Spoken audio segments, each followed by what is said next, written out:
नमस्कार दोस्तों, स्वागत है आपका स्टडी फॉर सिविल सर्विसेज में। वीडियो को पूरा देखिए। कोई भी आपका फीडबैक है, कोई सजेशन है, तुरंत वीडियो में कमेंट करके जरूर बताइए। अच्छा लगे तो वीडियो लाइक जरूर कर लीजिए और ऐसे वीडियो लगातार फ्री में पाने के लिए चैनल को तुरंत सब्सक्राइब कर लीजिए और बेल आइकन को जरूर टैप कर लीजिए ताकि आगे भी सारे वीडियो आपको मिलते रहे। यूट्यूब में फॉलो करते हैं तो प्लीज ये वाला फ्री टेलीग्राम चैनल जरूर ज्वाइन कर लीजिएगा। सारे नोटिफिकेशन, सारे अपडेट यहीं पे आते हैं, ध्यान रखिएगा। स्टडी फॉर सिविल सर्विसेज का कोई भी पेड ग्रुप अगर आपको ज्वाइन करना है तो सिर्फ 856480569066089752386445 यही नंबर है हमारे, सिर्फ जहां पे कॉल या व्हाट्सएप कर सकते हैं।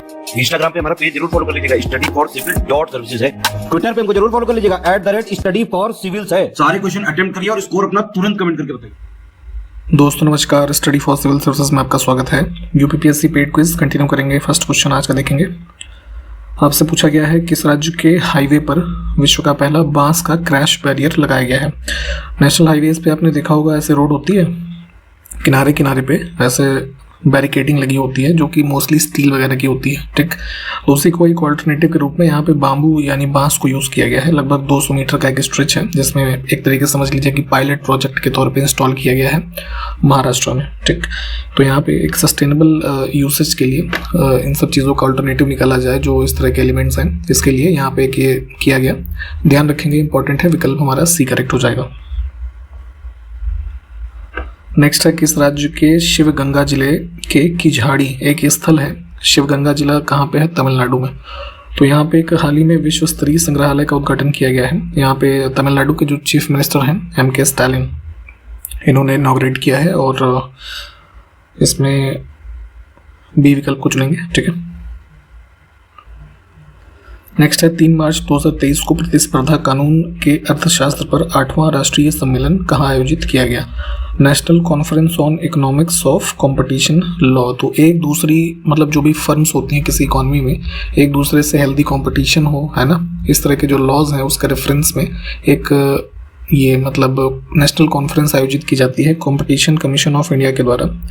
2016 से इसे ऑर्गेनाइज किया जा रहा है। तो अभी हमने 2023 में 8वां एडिशन ऑर्गेनाइज किया है, ठीक। और वेन्यू था ये न्यू दिल्ली। इसमें देखिए हाल ही में हेकानी जखालू, ये नाम इम्पोर्टेंट है, किस राज्य की विधानसभा के लिए चुनी जाने वाली पहली महिला विधायक बनी है। तो नागालैंड में जब से स्टेट बना है 1963 से कोई भी महिला विधायक नहीं चुनी जा सकी थी अब तक, ठीक है। तो अभी रिसेंटली यहाँ पे ये इनका नाम हेकानी जखालू जो है ये चुनी गई हैं, ठीक। इंपॉर्टेंट रहेगा स्पेशली जब ऐसी कोई घटना पहली बार होती है और स्पेशली वो महिला हो तो ऐसी चीज़ें एग्जाम्स में खास करके पूछी जाती हैं, ठीक। ध्यान रखेंगे। और जिस पार्टी से ये चुनी गई हैं नेशनलिस्ट, वहाँ पे एक पार्टी है नागालैंड में, नेशनलिस्ट डेमोक्रेटिक प्रोग्रेसिव पार्टी, ठीक है, NDPP। नेक्स्ट है हाल ही में भारतीय वायुसेना में अग्रिम लड़ाकू इकाई की कमान संभालने वाली पहली महिला अधिकारी कौन बनी है, ठीक। तो जो ये मतलब फाइटर यूनिट्स होती हैं बेसिकली इंडियन एयरफोर्स की, तो उसमें जो इंडियन ये एयरफोर्स का जो ये वेस्टर्न सेक्टर है उसके लिए अभी यहाँ पे ये शालिजा धामी जो है इनको अपॉइंट किया गया है, ठीक। तो ये पहली ऐसी वुमेन ऑफिसर होंगी। तो ये न्यूज़ भी इंपॉर्टेंट है, इनका नाम ध्यान रखेंगे। लड़ाकू इकाई की कमान संभालने वाली पहली महिला अधिकारी बनी है भारतीय वायुसेना में, ठीक। Group captain Shalija Dhami. अंतर्राष्ट्रीय महिला दिवस के उपलक्ष्य में किस राज्य सरकार ने मुख्यमंत्री एकल महिला स्वरोजगार योजना शुरू करने की घोषणा की है? 8 मार्च को होता है ये महिला दिवस अंतर्राष्ट्रीय और इस अवसर पर एक वुमेन एम्पावरमेंट के लिए ये स्कीम लॉन्च किया गया है, एकल महिला स्वरोजगार योजना उत्तराखंड में, ठीक है। पुष्कर सिंह धामी जो वहाँ के चीफ मिनिस्टर, उन्होंने अनाउंस किया था इसको। नेक्स्ट है 6 मार्च 2023 को महालेखा नियंत्रक, है ना, controller general of accounts, CAG से कंफ्यूज मत होइएगा, ये अलग पोस्ट होती है, CGA है, ठीक। तो भारत सरकार के जो अकाउंटिंग मैटर्स हैं उससे रिलेटेड ये प्रिंसिपल एडवाइजर होते हैं। तो इसके रूप में अपॉइंट किए गए हैं SS दुबे। हाल ही में जारी चुनावी लोकतंत्र सूचकांक 2023 में भारत की रैंकिंग बतानी है। इलेक्टोरल डेमोक्रेसी इंडेक्स, इसको रिलीज किया है एक इंस्टीट्यूट है, इसका नाम है VDEM, ठीक। इन्होंने रिलीज किया है। तो इसमें जो डेमोक्रेसीज हैं ओवरऑल वर्ल्ड वाइड सबको रैंकिंग दी गई है। तो इंडिया की रैंकिंग इसमें है 108। डी ऑप्शन करेक्ट है, यहाँ पे देख लीजिए। 26 फरवरी से 16 मार्च 2023 तक खाड़ी क्षेत्र में, ये पर्शियन गल्फ का जो रीजन है, यहाँ पे एक इंटरनेशनल मैरीटाइम एक्सरसाइज हुई जिसका नाम है कटलास ठीक। तो कटलास 2023 में भारत की तरफ से किस जहाज ने भाग लिया? तो यहाँ पे वेस्टर्न कमांड का हमारा जो हिस्सा है INS त्रिकंद, इसमें जो है पार्टिसिपेट किया था। और इसमें देखेंगे इस एक्सरसाइज में मेनली वही मैरीटाइम सिक्योरिटी के लिए जो है एक्सरसाइज की गई, जिसमें इंडिया की unit, Bahrain, Japan, Oman, Saudi Arabia, है ना, ये सब कंट्रीज थे, UAE, UK, US। ठीक है, एक बार डिटेल में चाहे तो देख लीजिएगा। हाल ही में 5वां जन औषधि दिवस किस दिन मनाया गया है? ठीक है, तो जन औषधि दिवस सबसे पहले अनाउंस किया गया था PM मोदी के द्वारा 2019 में।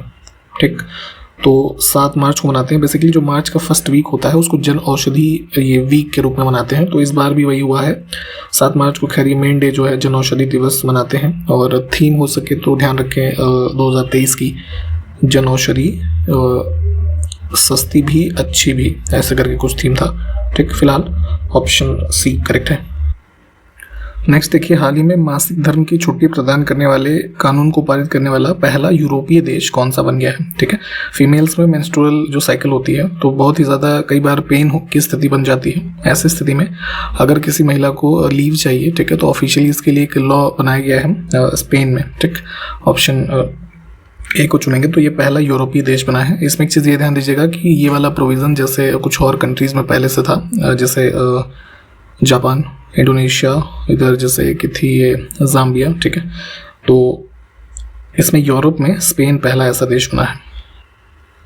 नेक्स्ट है, हाल ही में किस राज्य के लेखक विनोद कुमार शुक्ला ने 2023 एक अवार्ड दिया जाता है, PEN Nabokov lifetime achievement award. मतलब लिटरेचर के जो एमिनेंट लोग हैं इनको यहाँ पे एक तरीके से रिकॉग्नाइज किया जाता है। तो उसमें ये PEN Nabokov lifetime achievement award मिला है विनोद कुमार शुक्ला, जो भारत के छत्तीसगढ़ के हैं। और ये अवार्ड जो है इसमें US में न्यूयॉर्क में दिया गया।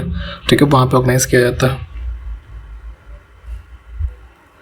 एक ये काफ़ी इंपॉर्टेंट क्वेश्चन है, उत्तर प्रदेश सरकार ने 14 अक्टूबर 2022 से प्रभावी इलेक्ट्रिक वाहनों की खरीद पर कितने साल के लिए रोड टैक्स और पंजीकरण शुल्क में छूट देने का फैसला किया है? ठीक है, आप इलेक्ट्रिक जो ये मतलब EVs होते हैं, इलेक्ट्रिकल व्हीकल्स, इसको अगर खरीदते हैं तो 3 सालों के लिए आपको कोई रोड टैक्स या फिर रजिस्ट्रेशन फीस जो लगती है वो नहीं देना है। ठीक, और अगर आपने एक प्रोविज़न इसमें यह भी था कि उत्तर प्रदेश स्टेट में अगर वो इलेक्ट्रिक जो व्हीकल है उसका निर्माण हुआ है तो ऐसे परचेजेस पर 5 साल की छूट मिलेगी।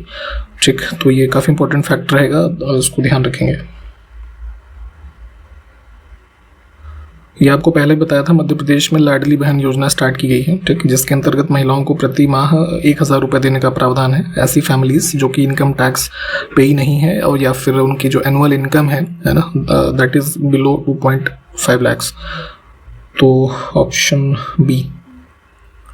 हाल ही में किस टीम ने 54 वर्षों में पहली बार संतोष ट्रॉफी जीती है? संतोष ट्रॉफी फुटबॉल का गेम, मतलब जो ट्रॉफी होती है, और इसमें 54 ईयर्स का जो एक गैप रहा। तो इस साल जो है कर्नाटका की टीम जीती है, हरा करके किसको? मेघालय को। इसमें देखिए, अदानी समूह और हिंडनबर्ग रिपोर्ट से जुड़े मुद्दे पर सुप्रीम कोर्ट ने किसकी अध्यक्षता में विशेषज्ञ समिति का गठन किया? तो आपने ये न्यूज़ कवर की होगी। ठीक है, हिंडनबर्ग जो एक समूह है, रिपोर्ट आई तो जो इनका दुनिया में अमीरों की लिस्ट में नंबर था अडानी का, वो खिसक करके बहुत नीचे चला गया। बहुत सारे शेयर्स जो है ऊपर नीचे हुए। LIC वगैरह काफ़ी चर्चा में रहे इस समय, सेबी के रोल। तो इन सब मामलों में पार्लियामेंट में भी आपने देखा होगा, जॉइंट पार्लियामेंट्री कमेटी की डिमांड हो रही थी। उसी क्रम में सुप्रीम कोर्ट में यह मामला गया। तो इसकी जाँच करने के लिए जो रिपोर्ट से जुड़े जितने भी PILs असल में कई सारे हुए थे सुप्रीम कोर्ट में, तो सुप्रीम कोर्ट ने एक कमेटी बनाई है 6 सदस्यों की। ठीक, तो जिसमें उसके अध्यक्ष हैं AM सप्रे। विकल्प C जो है ये सुप्रीम कोर्ट के जो है रिटायर्ड एक जस्टिस हैं, तो ये ध्यान रखेंगे। बाकी इसके जो अन्य सदस्य हैं उसमें जैसे OP भट्ट है ना, इधर ये जैसे नंदन नीलेकनी भी हैं, ये सोमशेखर सुंदरसन, ये जो नाम लिखा हुआ है, तो ये सारे लोग जो है इसमें शामिल हैं। एक बार थोड़ा इसको देख लीजिएगा चाहे तो डिटेल में भी। नेक्स्ट है, हाल ही में वो आन थोंग, ये व्यक्ति का नाम है, किस देश के नए राष्ट्रपति चुने गए हैं? ठीक, तो 2026 तक के कार्यकाल के लिए इनका चुनाव हुआ है हाल ही में वियतनाम में। ठीक, राष्ट्रपति।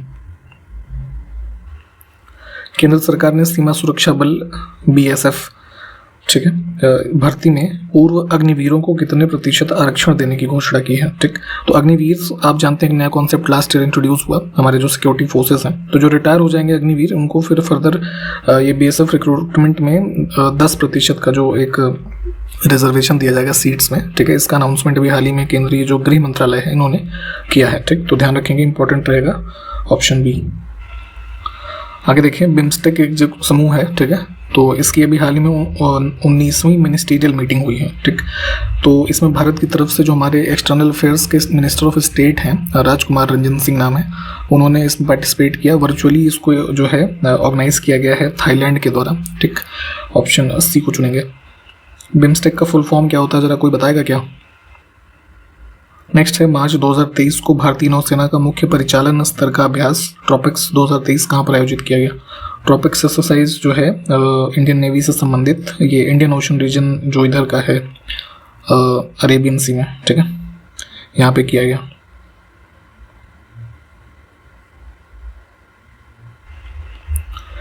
इसमें देखें, हाल ही में रामचंद्र पौडेल किस देश के तीसरे राष्ट्रपति चुने गए हैं? नाम इंपॉर्टेंट है। 2015 में नेपाल का नया कॉन्स्टिट्यूशन जो है बना था, उसके तहत जो मतलब अब तीसरे राष्ट्रपति चुने गए हैं, ठीक, रामचंद्र पौडेल। ऑप्शन ए को चुनेंगे। और जो 2 अन्य रह चुके हैं उसमें से डॉक्टर एक जो मतलब थे राम वरण यादव नाम था इनका, ठीक है, और दूसरी जो थी विद्या देवी भंडारी, ठीक। तो ये तीसरे कौन हो गए अब? रामचंद्र पौडेल।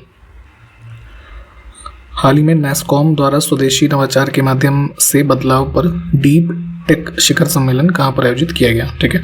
तो देखिए, मिनिस्ट्री ऑफ जो इलेक्ट्रॉनिक्स और कम्युनिकेशन टेक्नोलॉजी है ये, और एक समूह है नैसकॉम, ठीक है। तो इन दोनों के जो है कोलैबोरेशन में एक डीप टेक समिट ऑर्गेनाइज किया गया, ठीक है। यहाँ पे विषय लिखा हुआ है, वेन्यू बताना है इसका। तो ये जो है 9 मार्च उसमें कर्नाटका बेंगलोर में किया गया था। नेक्स्ट इज, हाल ही में अट्टुकल पोंगल है ना, त्योहार का नाम है, उत्सव किस राज्य में मनाया गया? तो 10 दिन का एक प्रकार का रिलीजियस फेस्टिवल होता है, तिरुवनंतपुरम, केरला, यहाँ पे ऑर्गेनाइज हुआ है। इसमें देखिए, हाल ही में किस देश ने इंटरनेशनल बिग कैट अलायंस, एक समूह है, इसको लॉन्च करने की घोषणा की है, ठीक। तो हालांकि अब ये अनाउंसमेंट हो चुकी है।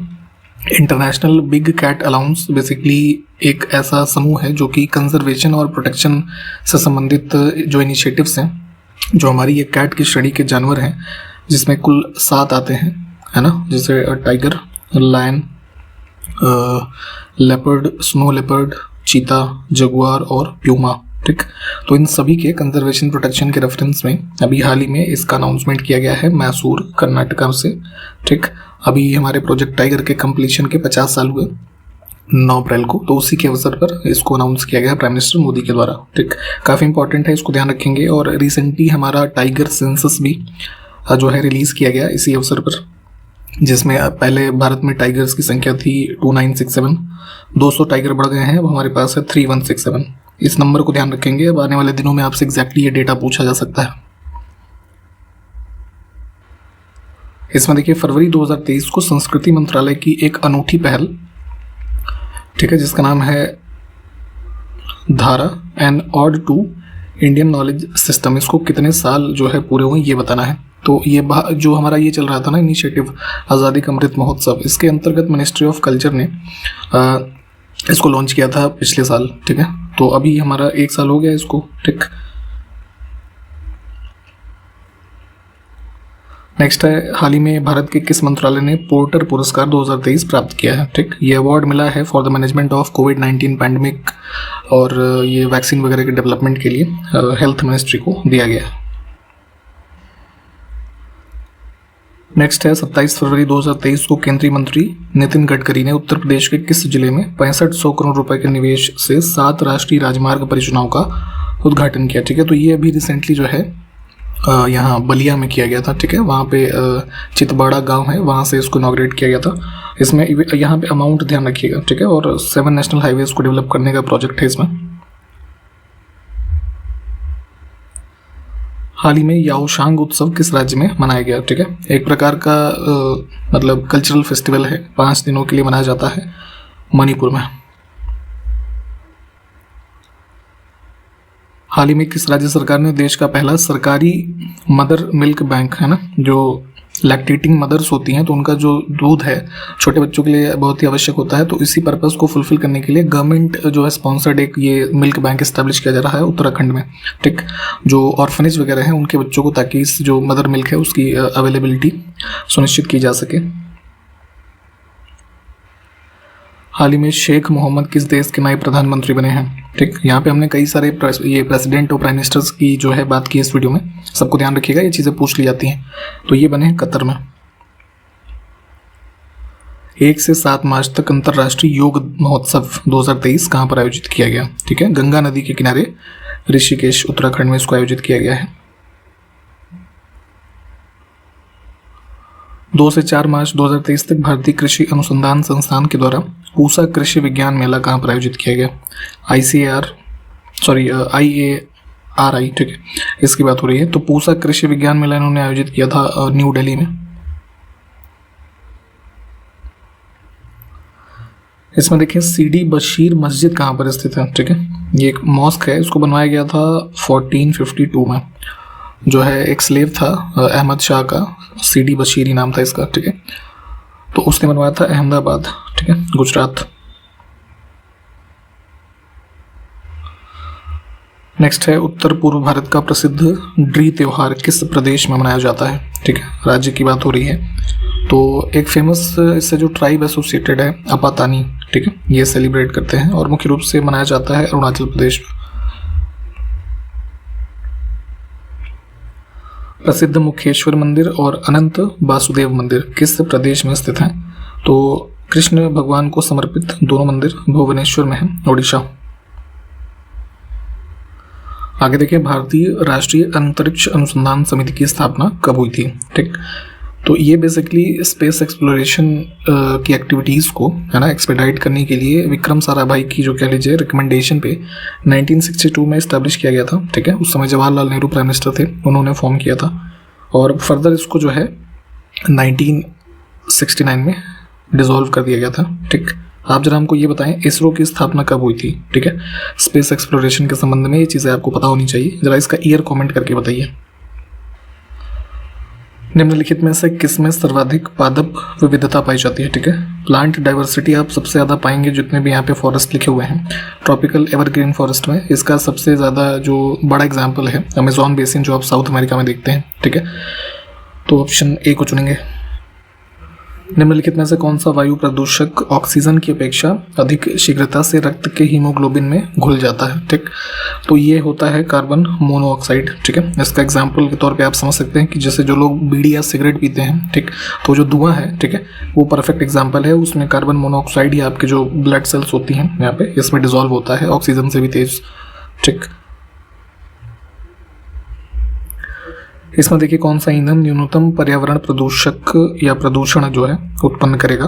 तो सबसे इसमें सेफेस्ट देखेंगे दिए हुए ऑप्शंस में से तो ये हाइड्रोजन हो जाएगा, ठीक। जैसे आजकल हाइड्रोजन और ये ईवीज की काफ़ी चर्चा है, क्योंकि ये सब जो है जितने भी सोर्स अवेलेबल हैं एनर्जी के उनसे ज़्यादा एफिशिएंट हैं और एनवायरनमेंट फ्रेंडली भी हैं, ठीक। ये विकल्प हमारा करेक्ट हो जाएगा। और इस वीडियो को हम यहाँ पे ही समाप्त करेंगे। सारे क्वेश्चंस प्लीज़ देखें और कंटिन्यू करेंगे फिर अगले में। तब तक के लिए नमस्कार, जय हिंद।